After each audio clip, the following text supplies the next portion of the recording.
Hi అండి, ఎలాగున్నారు? అందరూ బాగున్నారా? నేను సునీత కుకింగ్. ఎంత బాగున్నాయో చూడండి. మా ఊర్లో, మా అమ్మోళ్ళ ఊర్లో చెట్లు, మా అమ్మోళ్ళ ఇంటి పక్కన వేసుకున్నారో చెట్లు ఎంత అందంగా ఉన్నాయో చూడండి. చాలా బాగుంటుంది ఈ ఊరు. అంత పచ్చదనమే. చపాటీ చెట్టు ఇది. కాయలు ఎలాగే కాసాయో చూడండి, ఎంత బాగా కాసాయో మా చెట్టు ఇది. ఇవన్నీ కొబ్బరి తోటలు, కొబ్బరి తోటలు అన్నింటిలోని ఇల్లు ఉంటాయి. ఇల్లు అన్నీ బాగుంటాయి, చాలా బాగుంటుంది కొబ్బరి తోట. చూడండి ఎంత పచ్చదనంగా ఉందో మా ఊరు. చూడండి ఒకసారి.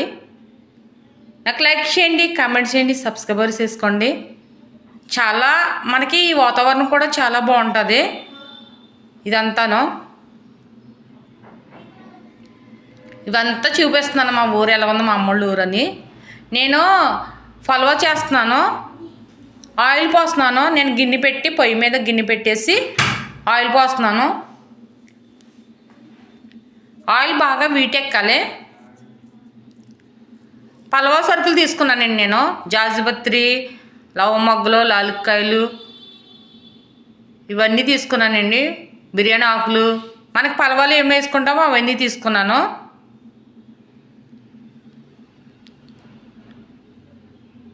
పచ్చిమిరకాయ, ఒక ఉల్లిపాయ కోసి ఇలా పొడవుగా కట్ చేసి కూడా వేసాను.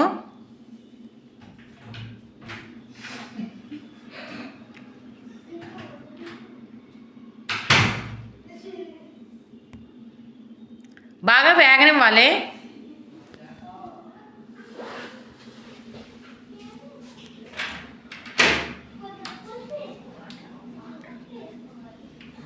కొత్తిమీర కూడా వేస్తున్నాను.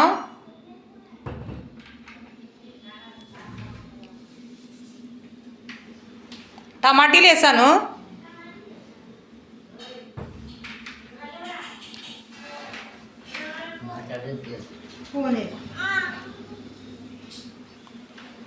అల్లం వెల్లుల్లి పేస్ట్ కూడా వేసాను.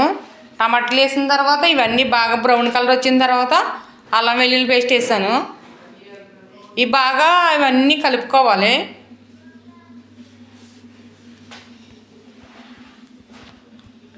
ఇవి బాగా లైట్గా మెత్తమడాలండి, చాలా టేస్ట్ వస్తుంది.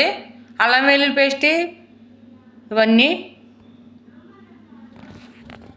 ఇవి పల్వా మసాలా వేసాను నేను. పల్వాలో వేస్తారు చూడు, అవి గరం మసాలా వేసాను.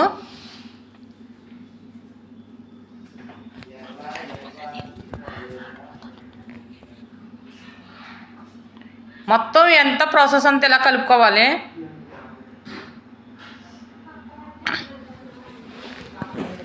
ఇవి రైస్ నేను ముందుగానే నానబెట్టుకున్నానండి. పల్వా రైసు,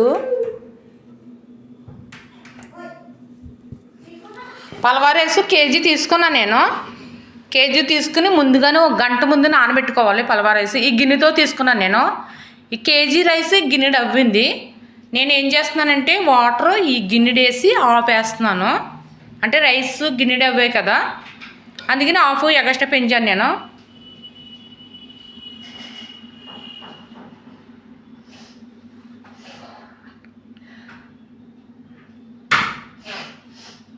సాల్ట్ వేస్తున్నాను తగినంత.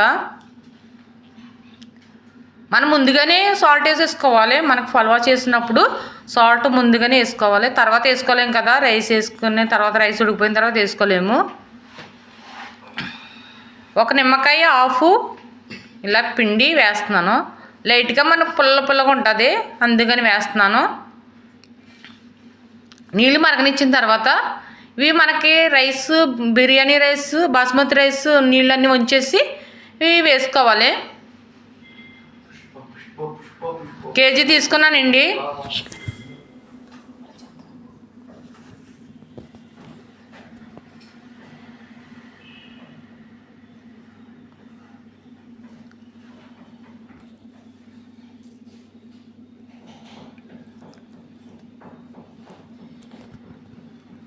ఈ మొత్తం రైస్ అంతా వేసేసాను.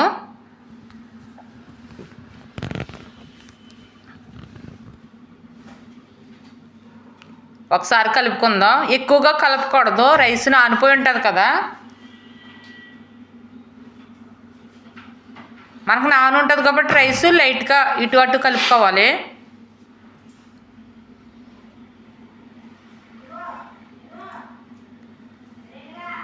ప్లేట్ పెట్టేస్తున్నాను.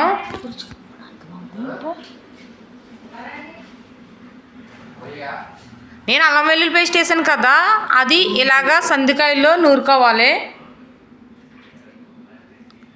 మెత్తకి ఇలా నూరి వేసానండి. నేను అల్లం పేస్ట్ వేసాను కదా, సందికాయల్లో వేసుకుని బాగా నూరుకోవాలి. నూరాలి, బాగా మెత్తగానే నలగాలి ఇవంతా మొత్తం.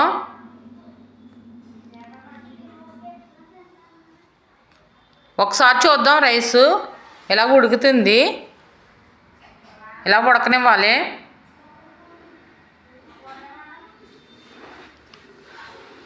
బాగా ఇలా ఉడకనివ్వాలండి రైసు.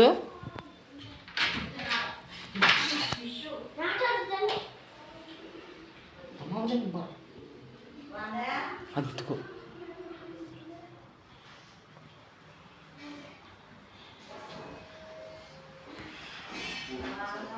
అయిపోయిందండి. మనకు వాటర్ అంతా అయిపోయిన తర్వాత చూపిస్తున్నాను నేను.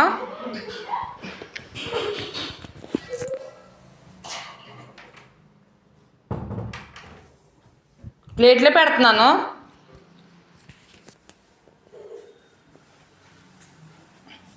అవి గిన్నెలు ఎలా కడుక్కోవాలో చూడండి. నేను మట్టి పెట్టి గిన్నెలు పొయ్యి మీద కాల్చాం కదా, అప్పుడు మనకి ఈజీగా అయిపోవటానికి మళ్ళీ గిన్నెలు చక్కగా మనకు కొత్త గిన్నెలాగా వచ్చేస్తాయి. కొంచెం మట్టి నీళ్ళతో నానబెట్టి మొత్తం మట్టి అంతా డేక్సెల్కి పూసేసుకోవాలి. మొత్తం డేక్సెల్కి రాసేసిన తర్వాత మనం తోమేటప్పుడు అసలే మనం కొత్త గిన్నెలాగా వస్తాయి అని నేను ఒక సిట్గా చూపిస్తున్నాను మీకు. లేడీస్కి కొంచెం కష్టంగా ఉంటుంది కదా మాడిపోయిన గిన్నెలు, అందుకని మనకి ఎంతో నీట్గా వచ్చేస్తాయి. మనకి తోమేటప్పుడు కూడా సింపుల్గా తోమేయచ్చు. నేను ఎలా పెట్టిన గిన్నె అలాగ వచ్చేసింది చూడండి ఒక 5 నిమిషాల్లోనూ. మీరు కూడా ఇది ఫాలో అవ్వండి. నాకు లైక్ చేయండి, కామెంట్ చేయండి, సబ్స్క్రైబర్ చేసుకోండి.